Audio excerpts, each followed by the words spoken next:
63 जन्मों की जो उल्टी सीढ़ी चढ़े हो वो पूरी उतरनी है। जी, क्योंकि सतयुग और त्रेता के अंदर जी। देहाभिमान नहीं था, हाँ जी।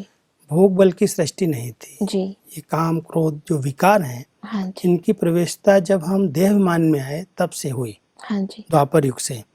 और द्वापर युग से कलयुग तक हम सबने आत्मा ने 63 जन्म लिए, जो हमें 84 जन्मों का ज्ञान दिया गया। जी। परमात्मा जो हमके ज्ञान देते हैं वो ज्ञान है सतयुग त्रेता के अंदर हमारे 21 जन्म हुए।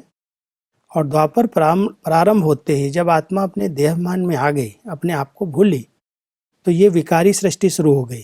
तो जैसे हम सीढ़ी उल्टी चढ़ने लगे, विकारों से जन्म दिया, विकारों से जन्म मिला, और धीरे धीरे चढ़ते गिरते गिरते हम कलयुग के अंत में आ गए।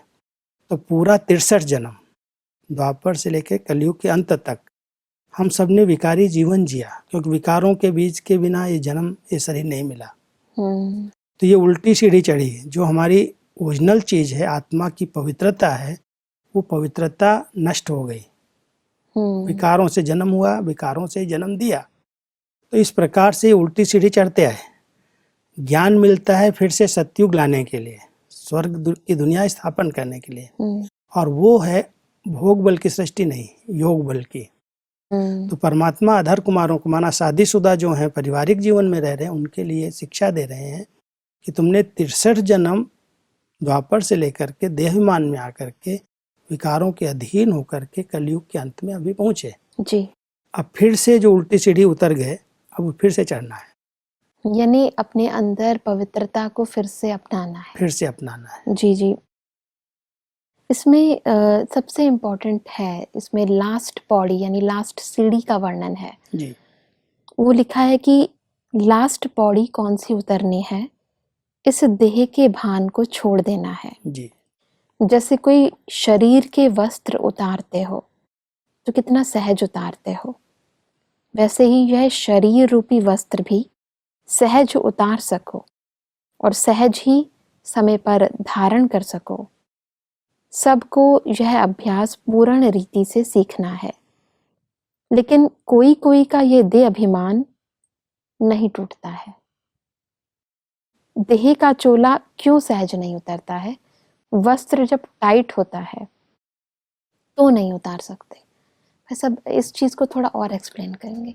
टाइट वस्त्र तब बनता है, जैसे ये टाइट वस्त्र है, उतारने में मेहनत लगती है स्थूल में, ऐसे ही जो देहमान के संस्कार बन गए, उन संस्कारों ने हमारे वस्त्र को जैसे टाइट कर दिया। इस देह भान से मुक्त होने में मेहनत है।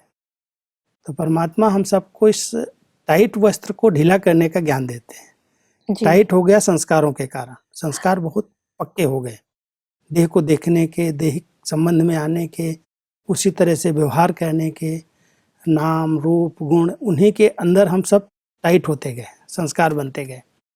जब आत्मा का ज्ञान मिला तो आत्मा के स्वरूप में स्थित होने से वस्त्र ऐसे लगे जैसे इसको छोड़ा, इसे न्यारे हुए, फिर इसमें प्रवेश हुए, लिया। तो जैसे इस वस्त्र को उतारा, अगर टाइट नहीं है तो उतारना 1 सेकंड लगता, उतार दिया, दूसरा पहन लिया। परमात्मा भी हमको देह अभिमान के वस्त्र को उतारने के लिए आत्माभिमानी स्टेज सिखा रहे हैं कि जितना तुम आत्माभिमानी स्टेज में स्थित रहोगे उतना सहज इस वस्त्र को उतार सकोगे। तो ये संस्कार बनाना पड़ेगा, और इसके लिए 2 शब्द दिए हैं पहले बाबा ने, एक अभ्यास, दूसरा अटेंशन। जी। जब अभ्यास और अटेंशन है तो आप इस वस्त्र को सहज उतारेंगे, फिर सहज धारण करेंगे, क्योंकि कर्म के लिए धारण करना है। जी। धारण नहीं करेंगे तो कर्म नहीं कर सकेंगे। लेकिन धारण किया, कर्म किया, फिर डिटैच हो गए। तो अभ्यास चाहिए, और उसके लिए फिर अटेंशन चाहिए कि मैं आत्मा हूँ, मैं आत्मा कर्म क्षेत्र पर कर्म के लिए आई, मैंने शरीर धारण किया, अब मुझे न्यारा होना है। भाई साहब, इसमें एक बात आती है कि कोई व्यक्ति अभ्यास करता है, अटेंशन देता है और अपनी सोल कॉन्शियस स्टेज को अचीव करता है और बहुत अच्छा अनुभव करता है, लेकिन फिर कोई अचानक से बात हो जाती है और उसके कारण उस व्यक्ति के पुराने संस्कार फिर जागृत हो जाते हैं।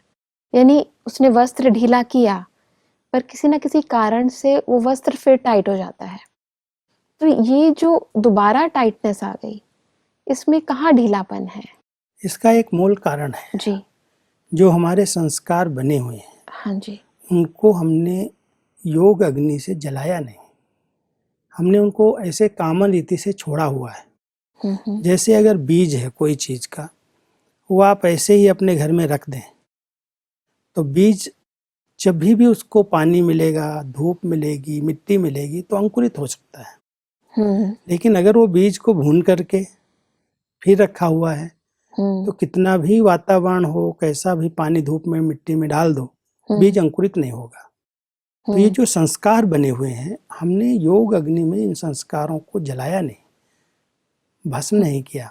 हम साधारण रीति से ज्ञान सुन रहे हैं, योग कर रहे हैं, अभ्यास कर रहे हैं, लेकिन एक पावरफुल तपस्या की जाए, लगन की अग्नि कहते हैं, और अग्नि में कोई भी चीज डाली जाती है तो परिवर्तन हो जाती है। स्थूल में भी आग के अंदर कोई चीज डाल दो, लोहा डाल दो, उसके रूप को बदल दो। तो अग्नि के रूप में परमात्मा की याद एक लगन की अग्नि है, और जब उस लगन की अग्नि में आत्मा मग्न होती है तब ये संस्कार चेंज होते हैं। साधारण याद से, साधारण अभ्यास से नहीं होते। उसके लिए कुछ समय उसको एकांत में जाना पड़ेगा, कुछ समय उसको तपस्या करनी पड़ेगी, और एक रस स्थिति में टिकना पड़ेगा, तब ये संस्कारों को रियलाइज करके उनको जलाया जा सकता, परिवर्तन किया जा सकता, फिर बार बार इमर्ज नहीं हो। नहीं तो जब भी कोई ऐसी परिस्थिति घटेगी, अभ्यास भी है, अटेंशन भी है, लेकिन वो संस्कार फिर से जागृत हो जाएगा। कई बार हम लोग संकल्प लेते हैं, प्रतिज्ञा करते हैं, हम कोई भी परिस्थिति में गुस्सा नहीं करेंगे, लेकिन जब कोई ऐसी घटना घटती है, ऐसी परिस्थिति आ जाती है, तो फट से वो भूल जाता है, फिर से गुस्सा आ जाएगा, जोश आ जाएगा, उत्तेजना आ जाएगी। तो परमात्मा हमारे उन संस्कारों के लिए कहते हैं तपस्या करो, उसको महसूस करो पहले से ही, और उसको जलाओ अग्नि में। सब हर घटना पर क्रोध नहीं आता है जी, लेकिन किसी विशेष व्यक्ति के कारण या कोई विशेष ऐसी बात हो जाती है। लेकिन अगर उसने अभ्यास किया है तो कैसी भी बातें आए, पक्का किया है, संस्कारों को अगर उसने जलाया है, हम प्रैक्टिकल देख रहे हैं, हमारी दादियों के सामने क्या बातें नहीं आती, बहुत सारी बातें आती हैं। आज दादी जी हैं, गुलजार दादी जी हैं, कभी भी मैंने इनको गुस्से में, उत्तेजना में कोई एक शब्द बोलते हुए नहीं सुना।